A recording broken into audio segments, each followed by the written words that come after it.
So we're going to be asking Cryptopapi some questions about crypto. Before we get started though, if you see at the bottom left of your screen, there's a subscriber count. We are 97 out of 100 subscribers right now. So come on guys, we need 3 more subscribers to get over 100. Yes, we're sir. almost there. Help us out. I'm going to start asking some questions to Cryptopapi and he'll answer them. What is a stop loss? Oh, a stop loss just makes you a responsible trader, to be honest with you. A stop loss is something you calculate on the chart before you even enter the trade. So it's like setting up your risk to reward ratio. When you use that tool, which I'll pull up here right now.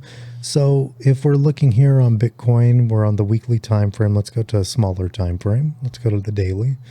If you're looking to potentially enter a trade, for me, I would consider this like a more of a day trade, maybe a scalp trade. So we'll go here to our tools. We will look for our long position. We will select our long position, drag it over here to current price. So current price there. So the bottom box is where you would put your stop loss. So here, if you're looking at the left over here, we're looking at these levels here when I'm drawing the top of the green box. So if you could see that again, give me just a second here. So I'm just lining that up with the top of the wicks. That's where I would exit the trade, which for Bitcoin would be $25,000, $186.82. Then now looking for the stop loss, I'm again looking to the left. I'm looking at these levels here, these wicks, the candle bodies.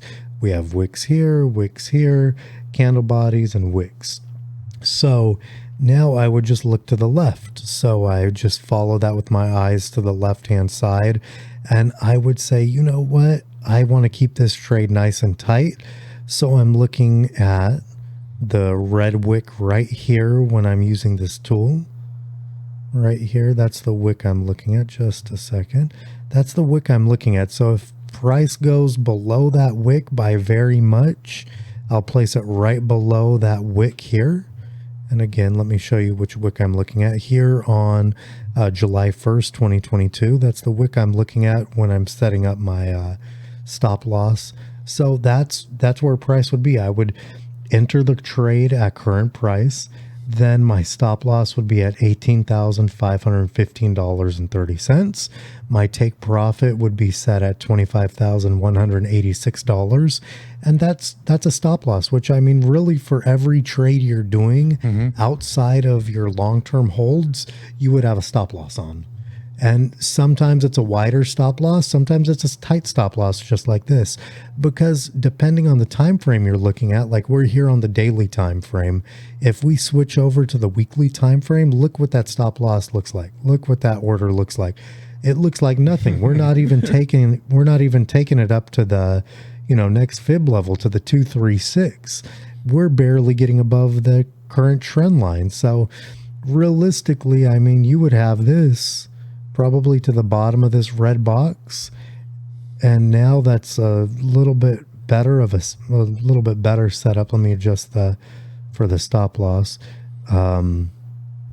but that's really how you calculate the stop loss. So it's just about being a responsible trader, knowing when to get out of a trade, when to just cut your losses. And you know what? I'm down 6%. I'm cutting the loss, and I'm going to look for a new place to enter once the market settles. So it's stopping you from losing more money. That's what it's called. Stop exactly. loss. It's like an insurance plan. Got it. Okay. Yeah.